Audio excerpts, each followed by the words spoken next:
I'm Tina Fordham, and you're watching The Navigator, where we discuss the geopolitical risks that matter most for markets and the investment environment. It's been a turbulent year so far, and as we head into the second half, it's time to get mentally prepared.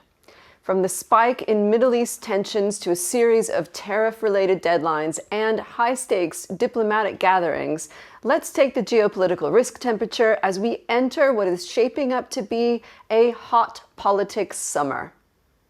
The first thing that should jump out at you from this illustration of key political signposts is just how many there are. That's unusual for this time of year. Early summer is always a popular time for international gatherings, but they rarely generate surprises for markets. We are expecting a fairly muted NATO summit on June 24th, where the discussion will focus on meeting the newly imposed 5% of GDP spending target, and possibly a quite lively BRICS summit, where Russian President Putin may make a rare international appearance. But if you look closely, you'll see that many of these so-called deadlines are not binding. They've been set by President Trump as part of efforts to reset global trade, and more recently, his decision to grant an additional 2 weeks for diplomacy in the Iran crisis.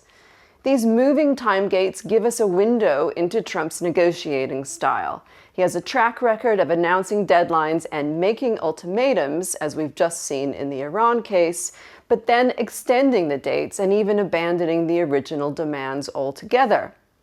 Eventually, this may result in White House threats being taken less seriously, but at this stage, U.S. trading partners and adversaries alike are treading with extreme caution, even if market participants have grown comfortable with the so-called taco trade. Of the signposts here, I want to draw your attention to July 4th and 9th, the two that matter most for markets.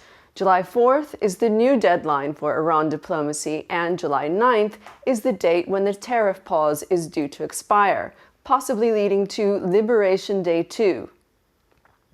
Let's move now to the Navigator watch list, our monthly snapshot of the most impactful geopolitical risks for markets, plotted along a trajectory of priced in on the left and potentially disruptive on the right.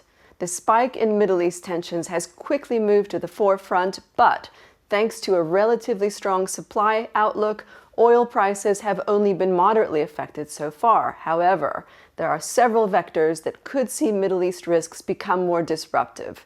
These include a widening of the conflict theater to include attacks on European, US, or Gulf state targets, the closure of the Strait of Hormuz, a major global shipping route, or an operation to attack Iran's deep underground nuclear enrichment facilities, with or without U.S. military support. A collapse of the regime in Iran would also be a major geopolitical event. Importantly, none of these are tail risks. We assess them all as material probability events, and this is consistent with our Geopolitics Supercycle thesis, meaning more geopolitical risk events with fewer global guardrails to mitigate their impact. The intensification of Russia's summer offensive in Ukraine is something that we've been expecting, but it means, among other things, that the timeline for any diplomatic solution, as well as reversing sanctions on Russia, will likely be pushed out until later in the year at the earliest. I've also highlighted the recent increase in U.S. political violence and civil unrest for the first time here.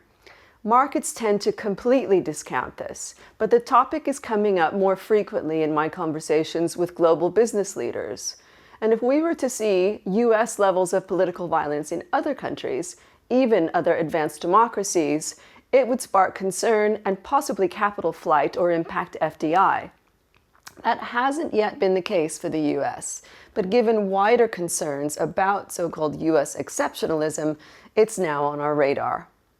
There's a lot more to say, but we're out of time. As ever, remember the words of Louis Pasteur: fortune favors the brave, but chance favors the prepared mind. And don't forget to follow us on LinkedIn and YouTube, and subscribe to our free newsletter to stay updated as events unfold.